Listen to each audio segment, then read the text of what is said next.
Hello everyone, I'm Dr. Lalita and I welcome you all.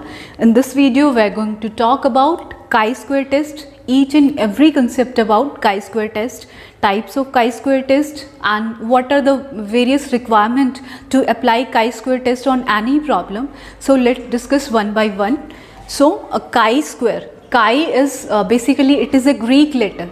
Okay, Greek letter है ये जिसको हम क्या है काई लिखते हैं and it can be also written as K I काई और के एस वाई जिसमें एस जो है वो साइलेंट है and it is read as K Y chi. Okay, initially chi square test it was developed by A.R. Fisher in the year 1870 and further it was modified by Carl Pearson. So nowadays it is also known as Carl Pearson chi-square test. So okay, then how can we define chi-square test? So this is the very basic formula of chi-square test.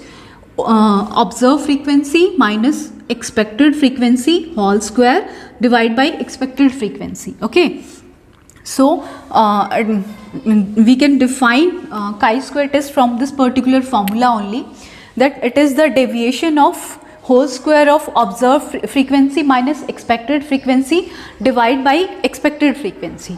Okay, so and क्या है, हम जब हमारा result आता है या फिर जब हम काई स्क्वायर टेस्ट अप्लाई करते हैं और उसको हमें चेक करना होता है. ओके, तो उसके लिए हम जो है कुछ टर्म्स यूज़ करते हैं. What are those terms? First है हमारे पास P value. First is P value. Okay, what is P value? P means probability. Okay, P value. और जनरली जो है हम P वैल्यू दो कंसिडर कर सकते हैं, दो P वैल्यूज़ लेते हैं. P वैल्यूज़ जो हैं it can be 0.05 and it can be 0.01. Okay, और this can be written as और this can be considered as 5% level और this can be considered as 1% level. So what do you mean by that 5% level पे हमें check करना है, या किसी भी प्रॉब्लम में p वैल्यू जो है वो 5% ली है या फिर 0.05 p वैल्यू हम कंसिडर कर रहे हैं. what is the meaning of 0.05% या 0.05 सॉरी 5% और 0.05 और 1% और 0.01. ओके, सो इसमें क्या होता है, p वैल्यू में जो भी रिसर्चर है फॉर एग्जाम्पल वो अपने रिजल्ट को 5% लेवल पे एनालाइज कर रहा है, तो वो क्या है जस्ट 5% रिस्क लेना चाहता है कि उसका जो रिजल्ट आया है वो 5% जो है वो डेविएट हो, इधर उधर हो. ओके, अगर वो 1% पे अपनी जो है रिजल्ट को चेक करता है, देखता है, then he just want to take 1% risk in his or her result. So this is P value. Okay, next हम जो टर्म यूज़ करते हैं इसमें that is degree of freedom और DF. शॉर्ट फॉर्म में मैंने लिखा है इसको DF और degree of freedom. Okay, degree of freedom. Degree of freedom क्या होता है?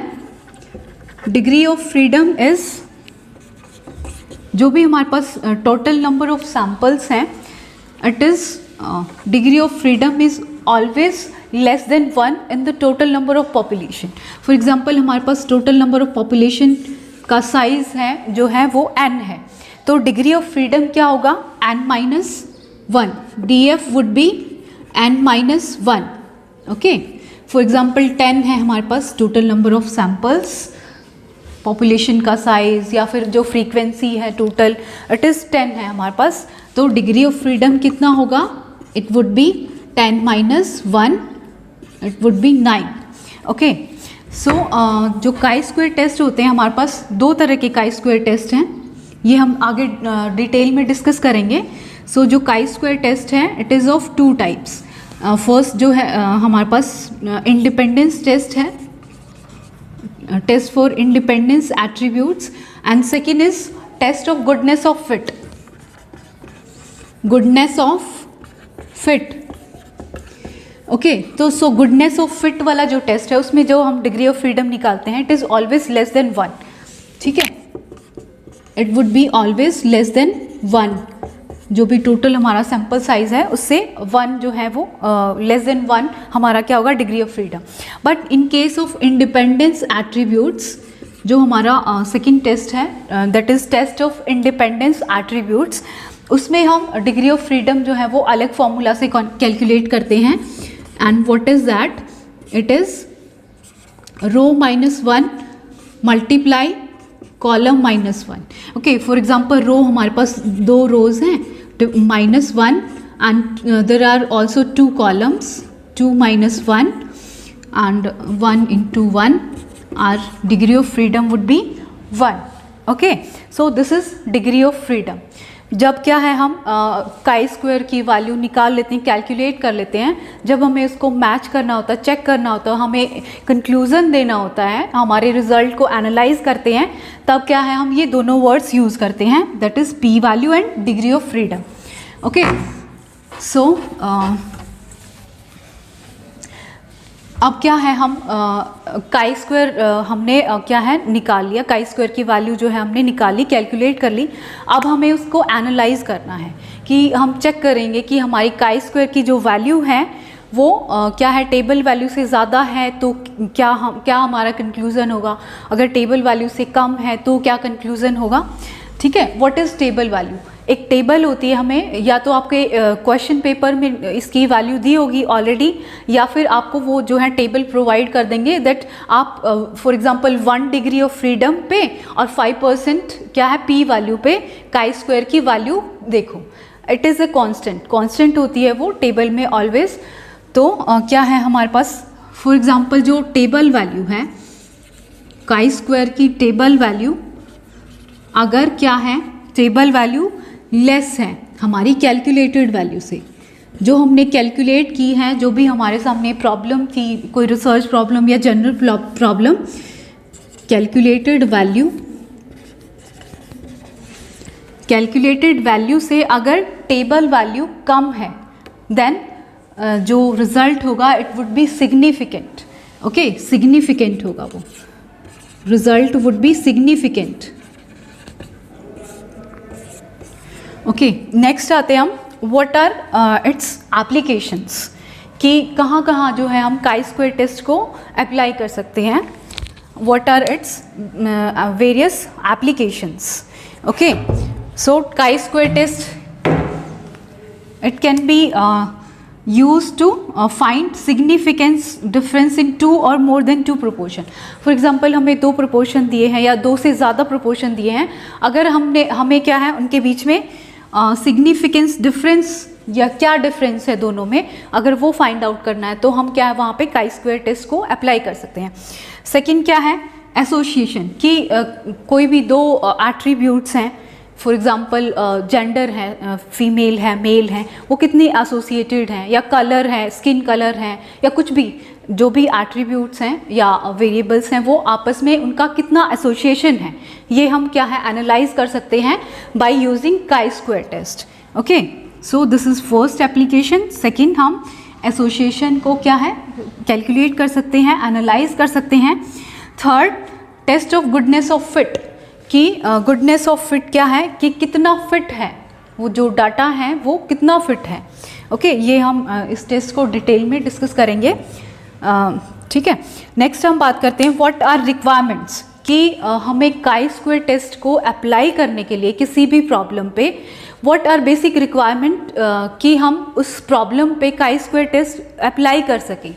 ओके, फर्स्ट है हमारे पास जो सैम्पल्स होंगे, जो भी पॉपुलेशन होगी उसमें क्या है रैंडम होना चाहिए, जो सैंपल होंगे वो रैंडम होने चाहिए। ओके, सेकंड क्या है जो डाटा है वो क्वालिटेटिव होगा। ठीक है, क्वालिटेटिव एंड क्वांटिटेटिव डाटा में डिफरेंस क्लियर है ना। लाइक क्वालिटेटिव डाटा क्या है, जैसे सेक्स है या जेंडर या सेक्स है या स्किन कलर है, ठीक है, जो which is not measurable. Okay, such type of data is known as qualitative data. Data कैसा होगा, क्वालिटेटिव डाटा होगा। जो ऑब्जर्व फ्रीक्वेंसी है या ऑब्जर्व जो वैल्यूज़ हैं उनका जो साइज़ है it should not be less than 5। ठीक है, सम जो भी कुछ स्टैटिस्टिशियन हैं वो कंसिडर करते हैं कि अगर वो 10 तक हो तो अच्छा है, बट एटलीस्ट जो है वो 5 होना चाहिए, 5 से नीचे सैम्पल साइज नहीं होना चाहिए, देन हम काई स्क्वायर टेस्ट जो है वो नहीं अप्लाई कर पाएंगे। ठीक है, नेक्स्ट जो है जो सैम्पल्स हैं जो एट्रीब्यूट्स, 2 एट्रीब्यूट्स हम ले रहे हैं वो क्या है, इंडिपेंडेंट होने चाहिए, इंडिपेंडेंट सैंपल्स। फॉर एग्जांपल कोई भी एट्रीब्यूट्स हम ले रहे हैं, फॉर एग्जांपल जेंडर ही ले रहे हैं हम, एक मेल है एक फीमेल है, वो दोनों क्या है, एक दूसरे पे क्या है, वो डिपेंड नहीं होने चाहिए, इंडिपेंडेंट होने चाहिए। Okay, so these are various requirement जहाँ पे क्या है, हम इस टेस्ट को, काई स्क्वायर टेस्ट को अप्लाई कर सकते हैं। ठीक है, नेक्स्ट हम बात करते हैं types of chi square test. ठीक है, जो हमारी इससे प्रीवियस वीडियो थी उसमें हम बात कर रहे थे कि chi square test can be parametric as well as non parametric. Okay, so chi square test जो है वो नॉन पैरामेट्रिक कब होगा, पैरामेट्रिक जनरली क्या है, 99% केसेस में it is non parametric. Okay, non parametric है ये 99% केसेस में नॉन पैरामेट्रिक टेस्ट है, but sometime it can be used as parametric. ठीक है, इसको हम क्या है, पैरामेट्रिक की तरह भी यूज़ कर सकते हैं। कब यूज़ कर सकते हैं, जब क्या है, हमें किसी भी पॉपुलेशन का वेरिएंस क्या है, कंपेयर करना होता है। So this is the very basic formula to use chi square test as parametric test. Okay, chi square test as parametric test. ठीक है, ये क्या है, वेरिएंस को अगर हमें कंपेयर करना है then this test is used as parametric test. ठीक है, बट जनरली इन 99% केसेस में chi square test is used as non parametric test, and in case of non-parametric test, chi-square test is generally of 2 types. First is test of independence of attributes, test of independence of attributes and test of goodness of fit. Okay, first हम बात करते हैं test of independence of attributes. For example कोई भी attributes दिए हैं वो क्या है, इंडिपेंडेंट हैं या डिपेंडेंट हैं, ये हम क्या है, एनालाइज कर सकते हैं by applying chi square test. For example हम कोई एक छोटी सी प्रॉब्लम ले लेते हैं, एक क्वेश्चन से जो है ज़्यादा क्लियर होगा। क्वेश्चन है हमारे पास, फॉर एग्जांपल हमारे पास क्या है, 200 पीपल का एक ग्रुप है। ठीक है, 200 पीपल जिसमें क्या है, दोनों सेक्स जेंडर जो है प्रेजेंट है, मेल भी है, कुछ मेल है कुछ फीमेल है। ठीक है, on the basis of sex and on the basis of nature of work, ये आप फाइंड आउट करो कि वो जो है वो डिपेंडेंट हैं, जो उनका नेचर ऑफ वर्क है वो सेक्स पे डिपेंड है या नहीं है। ओके, तो इसमें क्या है, 2 कैटेगरीज हैं हमारे पास, स्किल्ड हैं, कुछ जो नेचर ऑफ वर्क है उनका कुछ स्किल्ड हैं कुछ अनस्किल्ड हैं, कुछ मेल हैं कुछ फीमेल हैं। ठीक है, सो जो मेल हैं और जो स्किल्ड हैं वो 65 हैं, जो मेल हैं अनस्किल्ड हैं वो 45 हैं, जो फीमेल हैं जो स्किल्ड हैं 35 हैं, जो अनस्किल्ड हैं वो 55 हैं। ठीक है, ये हमने क्या है, अब रो का टोटल कर दिया। This is RT is row total. Okay, 65 + 45 is 110, 35 + 55 is 90। This is row total. Okay, next हमारे पास क्या है, this is column total. 45 + 55 is 100, 65 + 35 is 100। This is row total. इसमें क्या है, हम 2 हाइपोथेसिस ले सकते हैं या फिर एक नल हाइपोथेसिस हम करेंगे कि जो नेचर ऑफ वर्क है इज इंडिपेंडेंट, कि जो भी वो काम कर रहे हैं, whether they can be male they can be female, उनका काम जो है वो सेक्स पे नहीं डिपेंड कर रहा है। ओके, ये हमने क्या है, हमारी नल हाइपोथेसिस जो है वो मान ली। और इसी तरह से ऑल्टरनेटिव हाइपोथेसिस हम मान लेते हैं कि जो नेचर ऑफ वर्क है वो डिपेंड कर रहा है या फिर नॉट इंडिपेंडेंट है। ठीक है, इसके ऑपोजिट होगी। हमारे पास जनरली क्या है, 2 हाइपोथेसिस होती है, null hypothesis and alternative hypothesis. Null hypothesis क्या है, जो भी क्वेश्चन के साथ जाते हैं हम, कि क्वेश्चन में जो भी पूछा है कि भाई जो नेचर ऑफ वर्क है वो सेक्स पे इंडिपेंडेंट है, so this would be our null hypothesis. ठीक है, तो हम कैसे कैलकुलेट करेंगे, टेस्ट ऑफ इंडिपेंडेंस एट्रीब्यूट कैसे लगाएंगे, काई स्क्वायर की वैल्यू कैसे निकालेंगे। सो हमारे पास क्या है, बेसिक फॉर्मूला क्या है, observe frequency minus expected frequency का होल स्क्वायर समेशन। ओके, तो यहाँ पे हम जो एक्सपेक्टेड फ्रीक्वेंसी निकालने का फॉर्मूला है, it is row total minus column total, row total minus column total divide by total number of samples. ठीक है, तो इसमें क्या है, हम जो सेल है, ईच सेल हम उनको नंबरिंग दे देंगे, first cell, second cell, third cell, fourth cell. इसकी हम अलग अलग से क्या है एक्सपेक्टेड फ्रीक्वेंसी निकाल लेंगे। सो एक्सपेक्टेड फ्रीक्वेंसी हमने फर्स्ट सेल की निकाली। ठीक है, रो टोटल कितना था 110 है, this is 110, column total is 100, okay, divide by n, total number of कितने पीपल थे 200, okay, so this would be 55। Similarly जो हमारी सेकेंड सेल है उसमें भी क्या है, row total into column total 110 into 100 divide by 200, it would be 55। And similarly जो है हमने चारों सेल की एक्सपेक्टेड फ्रीक्वेंसी कैलकुलेट कर ली है। ठीक है, सो 55, 55, 45, 45, ये क्या है एक्सपेक्टेड फ्रीक्वेंसी है। यहाँ पे हम पुट कर देंगे observe frequency minus expected frequency divide by expected frequency. ठीक है, यहाँ से हमारी क्या है काई स्क्वायर की वैल्यू आ गई। काई स्क्वायर की वैल्यू जो हमने कैलकुलेट करी इस फॉर्मूला से, इट इज़ 8.08 एंड जो हमारी टेबल वैल्यू 5% लेवल पे हमने और डिग्री ऑफ फ्रीडम क्या है यहाँ पे 1 है। ठीक है, 1 डिग्री ऑफ फ्रीडम पे 5% लेवल पे या फिर 0.05 जो p वैल्यू हमने ली है उस पे जो टेबल वैल्यू है it is constant and it is 3.84। ठीक है, तो जो टेबल वैल्यू है वो क्या है लेस है, कम है, किससे, हमारी कैलकुलेटेड वैल्यू से। तो हमारा इन्फेरेंस क्या है कि जो भाई नेचर ऑफ वर्क, यहाँ पे हमारी जो नल हाइपोथेसिस है वो रिजेक्ट होती है कि nature of work is depend on जो सेक्स हैं कि मे बी, ठीक है, सेक्स के ऊपर क्या है वो डिपेंड है कि मे बी जो मेल वर्कर्स हैं वो ज़्यादा अच्छा काम कर पा रहे हैं कंपैरेटिवली फीमेल वर्कर के या vice versa. Okay, so this would be our inference. This is our first type of test, that is test of independence of attributes, कि जो भी attributes हैं वो independent हैं या dependent हैं, हम ये analyze कर सकते हैं इस test से। Second है हमारे पास test of goodness of fit, कि कोई भी जो डाटा है वो जो थ्योरेटिकल वैल्यू है उसकी, उसमें कितना फिट हो रहा है या उससे कितना डेविएट हो रहा है, ये हम कैलकुलेट करते हैं test of goodness of fit. ठीक है, इसमें हम एक मैंडल का जो जीजे मैंडल जो बहुत फेमस, जिन्होंने जेनेटिक्स में अपना कंट्रीब्यूशन किया है, उसका एक एग्जांपल ले लेते हैं। फॉर एग्जांपल 2 ग्रुप हैं हमारे पास प्लांट्स के, जिसमें क्या है एक ग्रुप जो है वो टॉल है, सेकेंड स्मॉल है, इन दोनों की हमने क्रॉसिंग करवाई। ठीक है, जो टोटल नंबर ऑफ जो टॉल प्लांट्स थे उनका नंबर क्या था 1574 था एंड जो स्मॉल प्लांट्स थे उनका 554 था, 554। ठीक है, तो टोटल नंबर ऑफ प्लांट्स हमारे पास कितने हो गए 2128। ठीक है, टोटल नंबर ऑफ प्लांट्स हमारे पास 2128 हो गए। अब हम क्या है नल हाइपोथेसिस लगाएंगे कि भाई जो ये जो सेग्रीगेशन हो रहा है वो इट फॉलोज 3:1 रेशियो।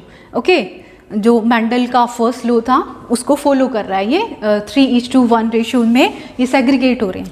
ठीक है, तो हम चेक करते हैं कि इसी रेशियो में ये सेग्रीगेट हो रहे हैं कि नहीं हो रहे हैं। तो क्या है हमारे पास जो फॉर्मूला है, the very basic formula for calculate chi square, observe frequency minus expected frequency का होल स्क्वायर, यहाँ पे समेशन भी है, डिवाइड बाई एक्सपेक्टेड फ्रीक्वेंसी। ठीक है, एक्सपेक्टेड हमारी क्या है, हम यही एक्सपेक्ट कर रहे हैं ना कि वो 3:1 रेशियो में सेग्रीगेट होंगे। ओके, तो एक्सपेक्टेड फ्रीक्वेंसी हमारी क्या है 3:1 रेशियो। ठीक है, तो हम क्या है अब यहाँ से कैलकुलेट कर लेंगे। टोटल नंबर ऑफ प्लांट्स हमारे पास कितने थे 2128 थे। 3 रेशियो क्या होगा इसका, टोटल नंबर क्या है, टोटल क्या होगा 4 है, 3/4। 3/4 से क्या है हम यहाँ पे जो टॉल प्लांट्स हैं उनको उनका रेशियो, उनका नंबर निकाल लेंगे और यहाँ से क्या है 4 से डिवाइड करके 1596। और सिमिलरली जो स्मॉल प्लांट्स हैं 2128 डिवाइड बाई 1/4। ठीक है, 1/4 से जब हम इसको कैलकुलेट करेंगे तो उनका नंबर क्या होगा 532। ये तो है हमारा क्या है, एक्सपेक्टेड फ्रीक्वेंसी, कि भाई इतने जो है हमारे पास टॉल प्लांट आने चाहिए और इतने जो है वो स्मॉल साइज़ के प्लांट आने चाहिए। बट हमारी ऑब्जर्व फ्रीक्वेंसी क्या है कि 1574 टॉल है एंड 554 क्या है, वो स्मॉल है। ठीक है, यहाँ से हम काई स्क्वायर की वैल्यू कैलकुलेट कर लेंगे। ऑब्जर्व्ड 574 है, ऑब्जर्व्ड यहाँ पे हमारी एक्सपेक्टेड कितना है 596, ये माइनस 596 होल स्क्वायर, ठीक है, प्लस में दिस इज स्मॉलर प्लांट्स की ऑब्जर्व्ड इतने थे, यहाँ से हमने जो कैलकुलेट किए हैं 532 इसका होल स्क्वायर, एंड जो हमारी काई स्क्वायर की वैल्यू आएगी इट इज़ 1.212। ठीक है, यहाँ से इस रेशियो से जो हम काई स्क्वायर निकालेंगे तो वैल्यू विल बी 1.21। ठीक है, डिग्री ऑफ फ्रीडम क्या है, क्योंकि दो ही ग्रुप हैं प्लांट के, n-1 हो जाएगा वो, n-1 इज 2 - 1 इज 1, तो 1 डिग्री ऑफ फ्रीडम, और p वैल्यू कितनी है 0.05 या 5% लेवल पे हमने चेक करना है। तो क्या है, एट 5% डिग्री ऑफ फ्रीडम जो काई स्क्वायर की वैल्यू है इट इज़ कांस्टेंट, या तो आपके क्वेश्चन पेपर में गिवन होगी या फिर आप टेबल से आप चेक कर सकते हैं। ठीक है, तो इट वुड बी 3.84 होगी। ठीक है, तो जो काई स्क्वायर की वैल्यू है, जो टेबल वैल्यू है, इट इज़ ग्रेटर, जो कि हमने कैलकुलेट की है उससे ज़्यादा है। ठीक है, तो क्या है हमारी यहाँ पे जो नल हाइपोथेसिस है वो रिजेक्ट होती है। They are not segregating in 3:1 ratio. Clear? So that's all about chi square test. I hope आप सबको समझ आया होगा। Thank you, have a nice day.